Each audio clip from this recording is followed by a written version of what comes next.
We're just going to move on to the next presentation now, and this is the rise of non-combat or cozy game genre. Now, I'm English, I don't drink tea, but we are a nation of tea drinkers. A cozy is something that keeps a teapot warm. If there's a whole genre of games about this, I'm very interested to hear about it. But Athena Peters from Rainbow Unicorn Games and also Mobile Game Doctor, are you going to come up and share your wisdom? Thanks very much.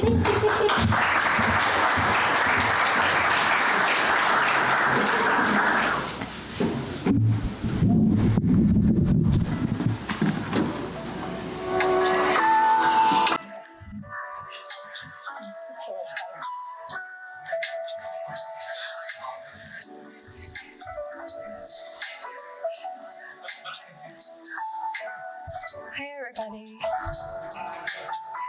You enjoying your day? Just relax for a little bit, right? I've been walking around a lot, so I'm gonna sit here and just chill for a little bit and listen to some good tunes. Oh, I need to figure out where the clicker is. There it is. Okay, that might help.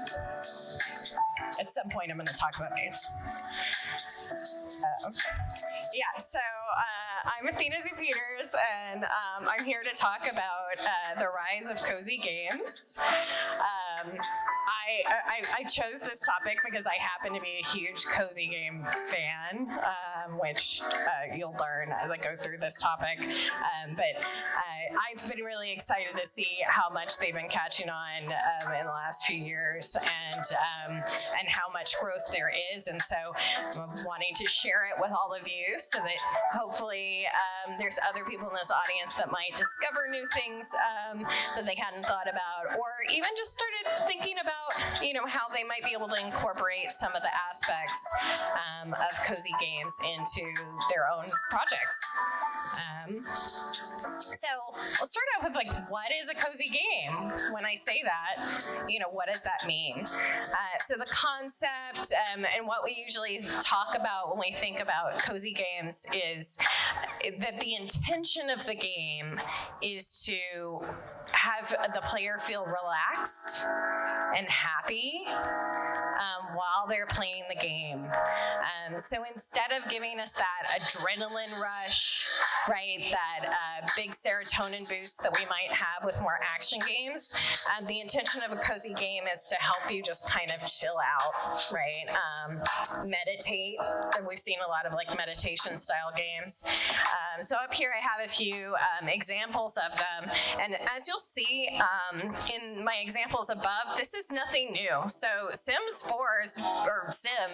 right, the franchise has been out for a long time, and I would consider that one of the initial cozy games.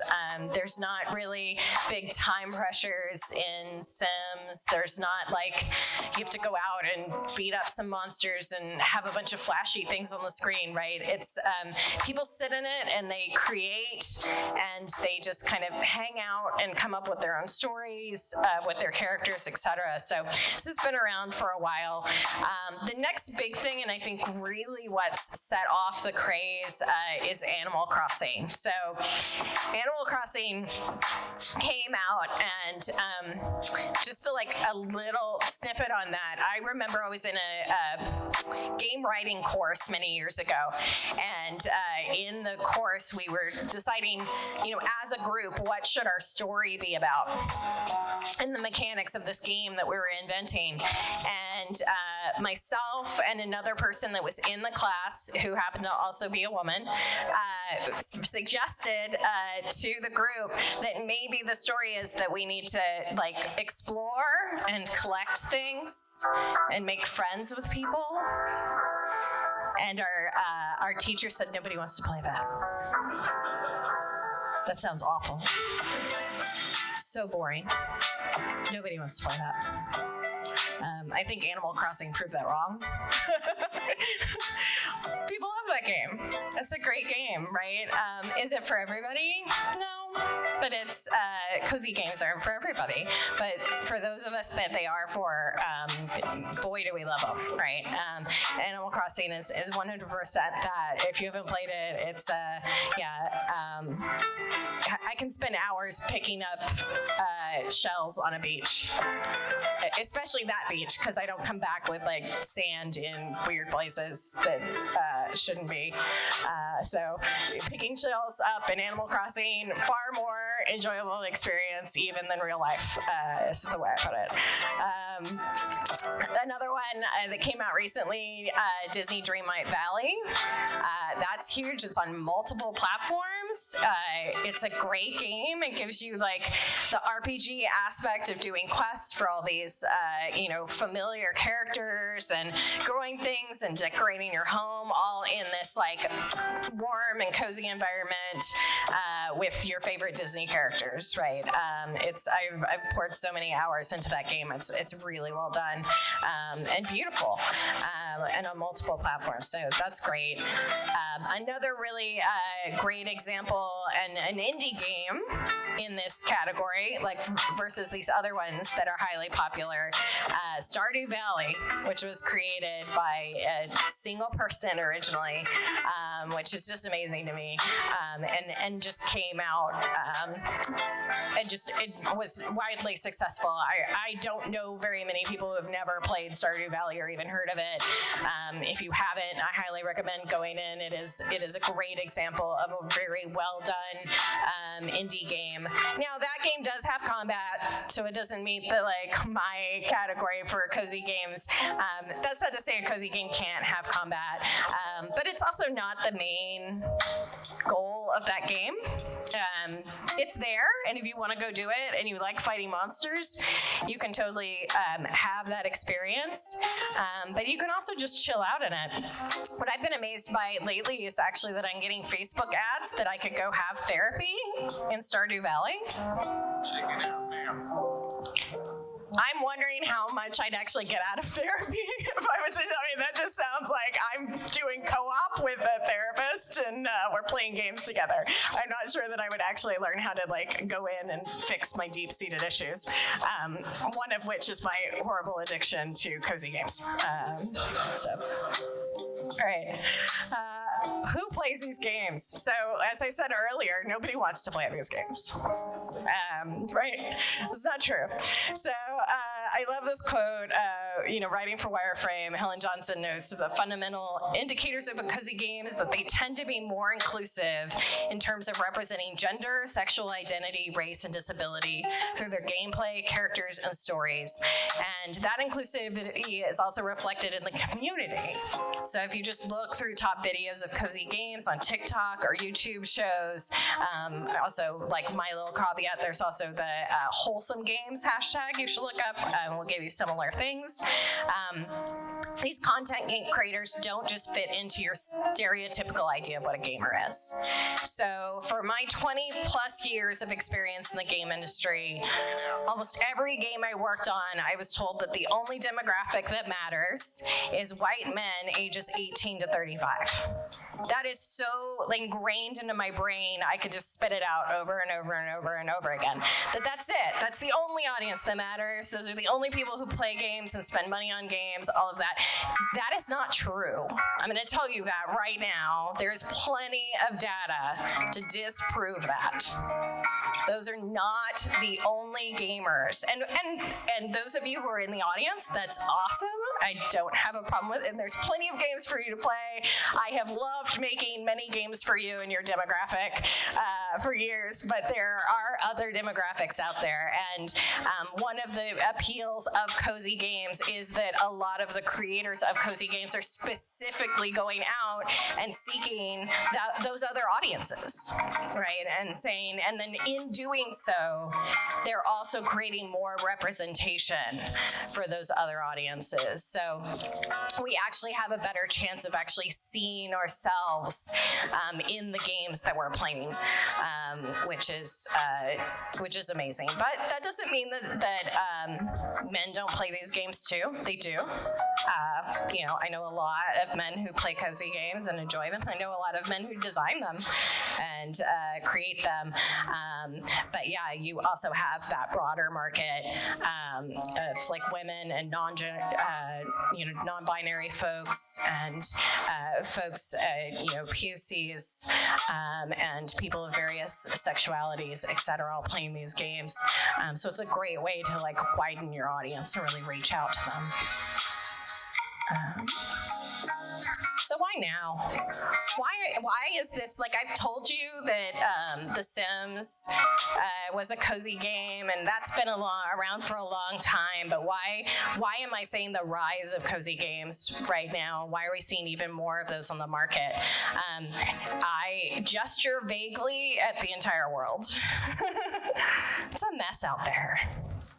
It's really exhausting, right? We're dealing with, climate crisis and wars and economic crisis and pandemics and health issues. I love this quote, "The world's a mess." And all I want to laugh because I can think of how horrible and how beautiful it is, right? We love the world, but it's also a mess, and it's sad, and it's depressing, and we need something else, right? We need some break from that. We don't, like, a lot of us craving, like, at the end of my day, my work day, where I already had to fight a bunch of deadlines and argue my case and, tell my 11-year-old for the third time to please put pants on that don't have holes in them. I don't want to then go in and have a giant boss fight to deal with also, right? Or get aggravated that I can't get this jumping puzzle right, and then I just want to throw my controller against the wall. I'm not solving my frustration issues that way. This is a lot better.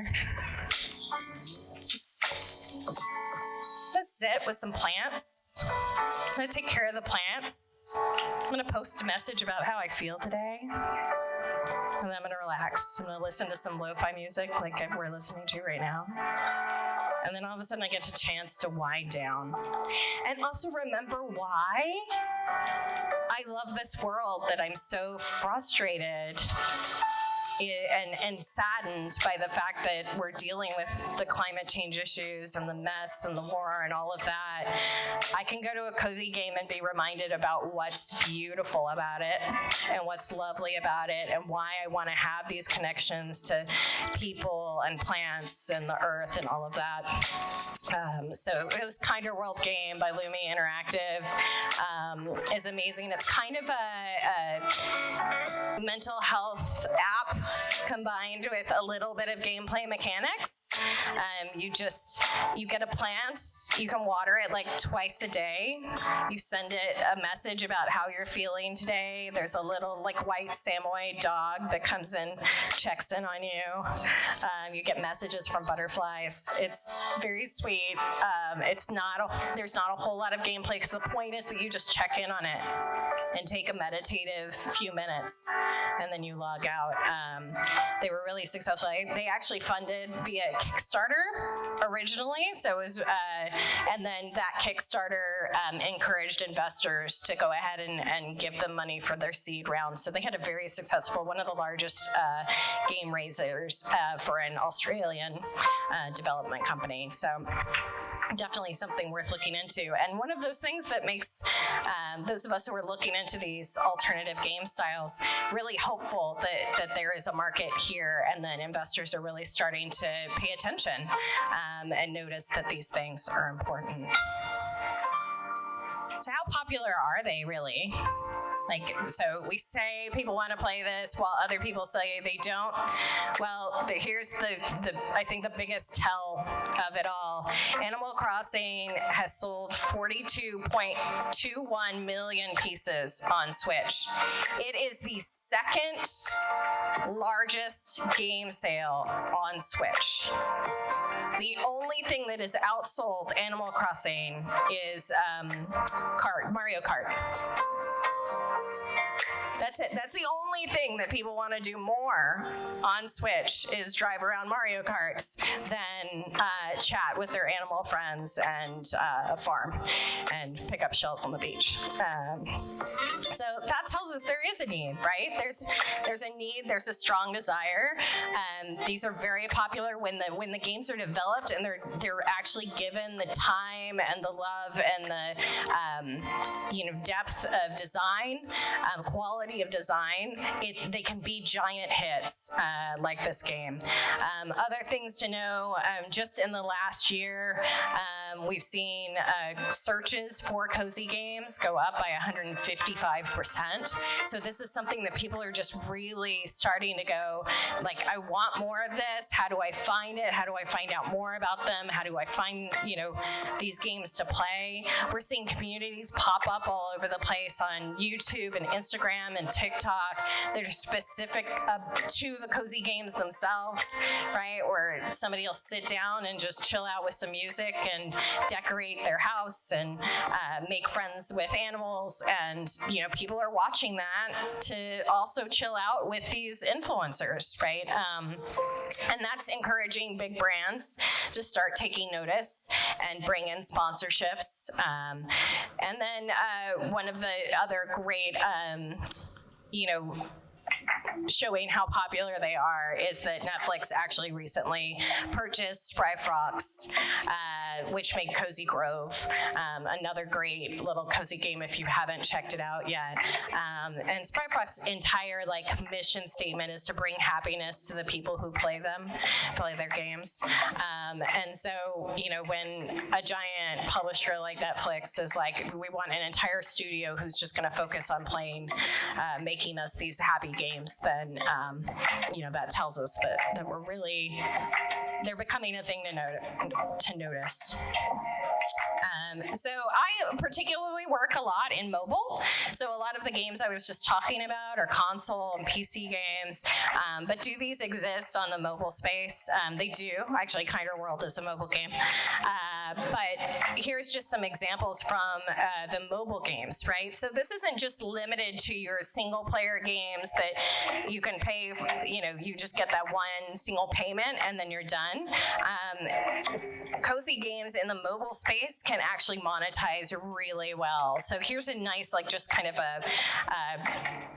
I went through a large list of some of our top grossing mobile games. This is in just 1 month. This is just the month of April. Candy Crush in April made $85 million, or $84 million if you don't want to round it up, in 1 month.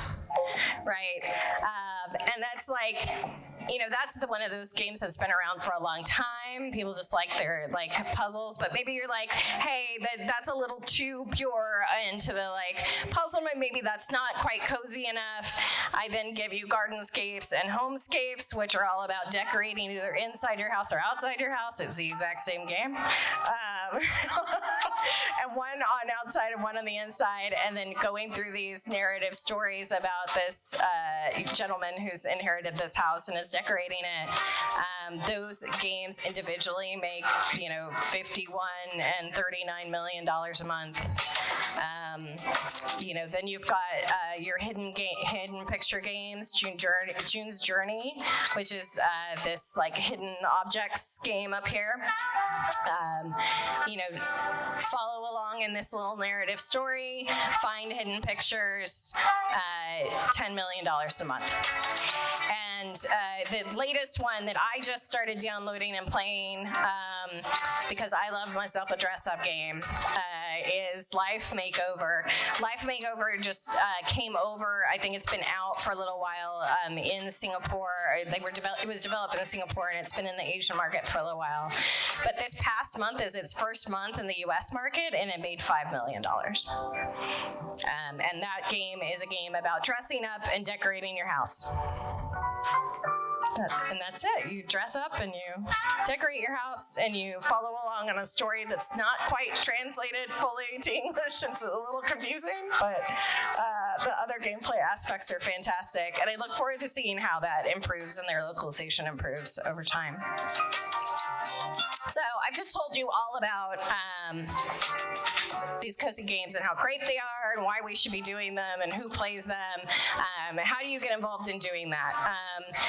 Maybe you aren't in a place where you can specifically go out and make a brand new cozy game. I would also encourage that you look into what are the aspects of your games that might have other mechanics that could add in cozy mechanics in, because here's the thing, when we design a game, when we design gameplay, right, we want to give our players, even if we're trying to get that adrenaline, that action going, the mind needs space to take a pause and a breath before we go back into it, right? And so even if you're writing an action game, designing an action game, you can still take some of these mechanics to put in there so that the pacing of your game isn't too exhausting for your player. And so those are places that we can like think about these mechanics. Some of the key ones that you can grab from cozy games being things like cultivating gardens and trees, that kind of thing. Friendly NPCs that people can talk to, create relationships with, creating just in a timer-free environment, right, where you're not time pressured to do things. These are all things that you can do.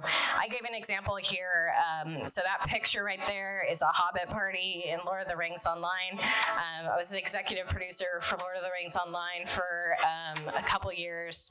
And one of the things, I think that game in particular was one of my discoveries of the cozy genre, with it not even necessarily being that. When I took over that game, I realized that a lot of the things that players were asking for wasn't more quests. It wasn't more skills and fighty or monsters to battle. They wanted a new festival ground. They wanted a stage to host their festivals. They wanted new outfits to change into when they were hosting their festivals. They wanted new instruments to play while holding their festivals. We had an entire community of Lord of the Rings dedicated players who'd been playing that game for 10 years and will probably never stop playing that game. And all they want is a wonderful environment to play pretend in and have Hobbit parties. And how wonderful is that? Don't we all, I think we could all use a Hobbit party every now and then, right?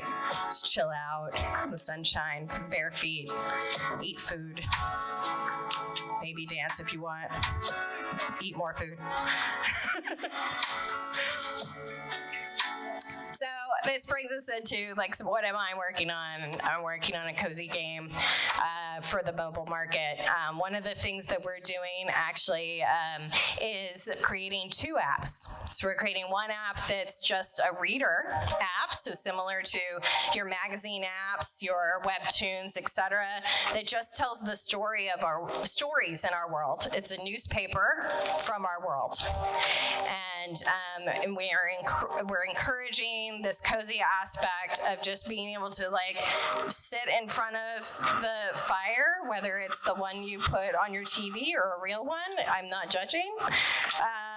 And read some stories that let you kind of go into this pretend place where you can get to know various characters and various aspects of the world and rediscover. This is an alternate history, so rediscover history through a more equal lens as we've changed a lot of the history to make it more accommodating to the diversity of our actual world. And then from that, we'll be creating a full 3D game for the mobile that combines a lot of these things that we've been talking about in cozy games. So dress up and, house decorating and cultivation in your gardens as you are a socialite who is making their way through society, making sure that you're dressed up correctly for the right ball, and establishing your state and growing that over time, and getting to know characters and romancing them, regardless of what your gender identity or sexuality or racial aspect or religion might be. All of this is we have all of these things available to folks regardless of that. So that's kind of like how we at Rainbow Unicorn Games are working through our own cozy aspects. So just a quick summary. Who am I? This person who's been talking to you. I'm Athena Peters. I am the CEO and co-founder of Rainbow Unicorn Games. I also work as the senior product management consultant at Mobile Game Doctor. I've been in the industry for 20 plus years. I started in massive multiplayer games a long time ago with Shadowbane, who's being the first game I ever worked on. I spent 7 years working for Warner Brothers as an executive producer on Lord of the Rings Online, Dungeons and Dragons Online, Batman Arkham Underworld, and Game of Thrones mobile. And yeah, so that's what I do. If you need to reach out to me, you can find me most places as Athena Z. Peters, LinkedIn, etc. I'm happy to talk cozy games, mobile development, etc. anytime. All right, we've got like less than a minute, but if anybody has any questions, I'm happy to take them. Yeah, I think there's some great questions to follow up. Has anyone got a question? Yeah. So you mentioned sort of meditative Second, there's a mic coming. Yeah. You mentioned like there was a meditative aspect to some of these games. So have you seen like an increased role with like mental health professionals in helping to design some of the experiences in the game, and like how has that? I've actually been seeing a lot of apps and games that are developed with that in mind, where they're actually a combination of mental health professionals with game designers creating games for that purpose to help people with meditation and health aspects. But I also highly recommend, like, if that's something that your studio can look into, and like, I think getting a health professional, a therapist to work alongside your game designers to kind of really think about, what opportunities are you giving your players is really powerful, right? And I think it's something I'd love to see the industry moving into more, right? Any more? I think we've got time for maybe one more. Okay, I've got a final wrap-up question. Yeah. Do you think the growth in cozy gaming has got anything to do with the rise of ASMR content that's come through social media? I think they're very similar, right? Because I think that also is that, like, that calming sound idea, right? And it comes from the same place of us all feeling a little overwhelmed by the world, needing some place to just kind of, needing something to bring us down and to meditate. I think the ASMR, like, movement has come from a similar, space, totally. Cool, thank you. Yeah. Awesome. Thank you very much, Athena.